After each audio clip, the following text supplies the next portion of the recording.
I'm going to start by talking about the case that provided the title for today's talk. It was a Sixth Circuit case by the name of In Re Drymax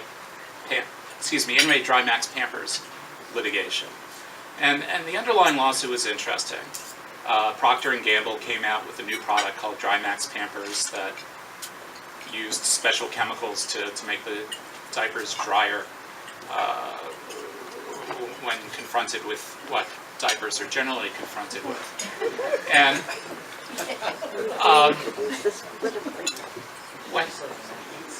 when babies have diapers, some small percentage of them are going to get diaper rash, and that's a normal, expected thing to happen. It's not a pleasant thing, but it happens. But in this particular instance, the demographic that bought Drymax Pampers saw their babies getting diaper rash and took to the internet, and the conspiracy theory quickly took hold that there was something wrong with the chemicals, and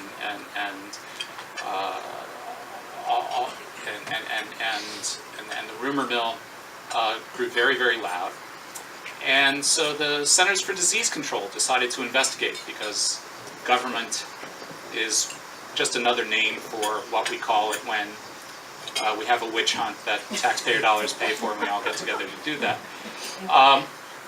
And once the CDC got involved, so did the trial lawyers. They saw an opportunity to free ride off of whatever the CDC came in on, and many, many, many class actions were filed alleging some sort of consumer fraud for Procter & Gamble for failing to disclose that they caused diaper rash, so on and so forth.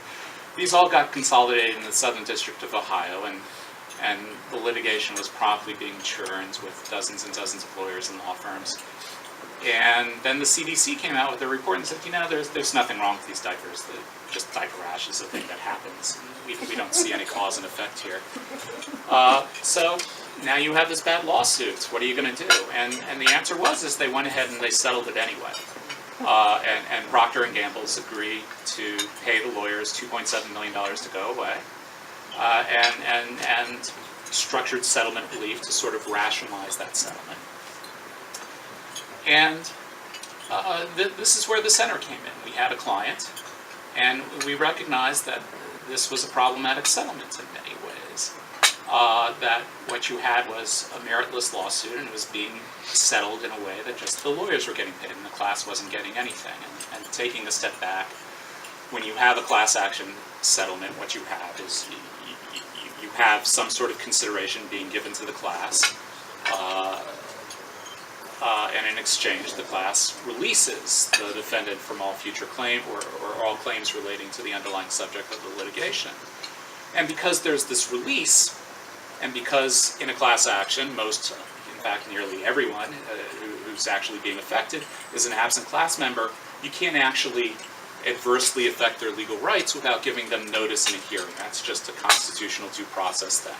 So in our system, under Rule 23E of the Federal Rules of Civil Procedure, you have notice, you have a hearing, and class members who don't want their rights stripped away or have other problems with the settlement can come in and object. So on behalf of one of those class members, we came in and we said, the lawyers are getting $2.7 million here, and you have this sort of illusion of relief that's being created. Procter & Gamble's moving some words around on the box, and they're setting up a toll-free number for people who want to talk about diaper rash. And they're giving $100,000 to some hospital to research pediatric diaper rash. I don't know what other kind of diaper rash there is. I guess there might be other kinds of diaper rash. Too much information for lunch. So they justified it by saying, well, we're providing refunds for everybody. Anybody who wants a refund can have a refund, because presumably when they bought these diapers 3 years ago, they kept the box so they can cut out the UPC code and send it to us with the 3-year-old receipt, and then we'll be happy to give them a refund for their diapers. And we said, in reality, that's nothing. The class is getting nothing. The lawyers are getting $2.7 million. And we think that's a problem. And the district court judge, as district court judges tend to do in these things, worked from the old paradigm and said, no, I'm approving this settlement.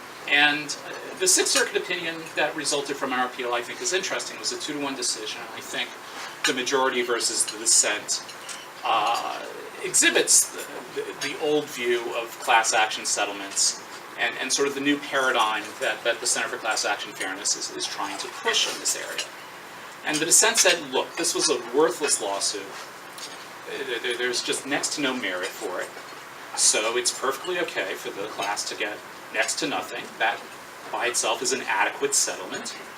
And then we can decide what the attorneys get. And so the attorneys got $2.7 million, but they claimed a lot of lodestar, and there's this 8-factor test we used to determine the reasonableness of attorneys' fees. And since what the class got was adequate, therefore what the attorneys got was reasonable, and therefore I would have affirmed. And the majority, I think, but I mean, let's think about the sort of incentive structure that sets up to begin with. Our position is that, look, maybe the class was only entitled to a peppercorn, and a peppercorn, as you learned in your first year contracts case, might be adequate consideration for what the class was giving up here, which was a worthless, frivolous lawsuit. That's all well and good. But the reality is that Procter & Gamble is willing to put $3 million on the table to settle this case, and the attorneys are taking it all for themselves. And they have a fiduciary duty to their clients, the class members. And you know, it's one thing to say that $3 million is worth more than what the case is worth, but if there's going to be some sort of windfall because a frivolous class action got settled, then the class should be the beneficiaries of that windfall, at least to a proportional amount. And it's unreasonable for the attorneys to be collecting a majority, or in this case, 100% of the actual proceeds of the settlement. And that was the position that the majority took. And they recognized that it's not just enough that the settlement relief is adequate, and surely, yes, there's an arm's length negotiation, and it's not the case that the plaintiffs' lawyers were selling out the class because this was really a $100 million case, and they decided to take $2.7 million instead of winning $100 million for the class and getting $30 million for themselves. They weren't stupid. They settled a low-value case for low value. But there's a third party that's absent from the settlement negotiations, and that's the absent class members. And while these sorts of arm's length negotiations are very good for sort of figuring out whether a settlement is fair in terms of what the plaintiffs are getting versus what the defendants are getting, there's nobody at the table saying, well, what are the plaintiffs getting and what are the class counsel getting? What are the attorneys getting? And the attorneys have no incentive to negotiate more relief for the class if it means less relief for themselves. There's a single pot of money there to settle the case. And their incentive is to maximize that. And the defendants don't particularly care who gets the money. They want to get out for the cheapest amount possible. And unless the judge is sitting there and thinking about that allocation problem, the judge's incentive is, well, I have this complex set of class actions on my docket, and these parties want to settle it. And who am I to say that they shouldn't settle it? They had a smart mediator, and they came to an agreement. So we said you need to consider the allocation issue, because if there's not that allocation, you have this really perverse incentive whereby the plaintiffs get paid when they bring a meritless class action, and then it's perfectly okay that they got paid because the class didn't get anything.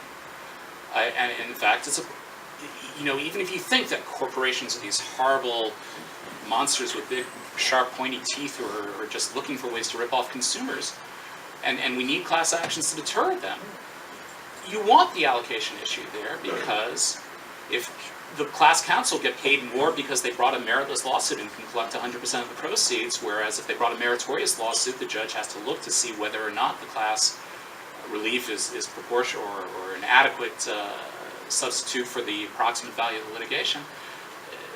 The class counsel is going to bring the bad lawsuits against companies that haven't done anything wrong, and the deterrence value is actually minimized because the bad corporations are getting sued just as much as the good corporations, and there's no incentive to be good or bad. You're getting sued either way, and you're just paying Dane's Geld.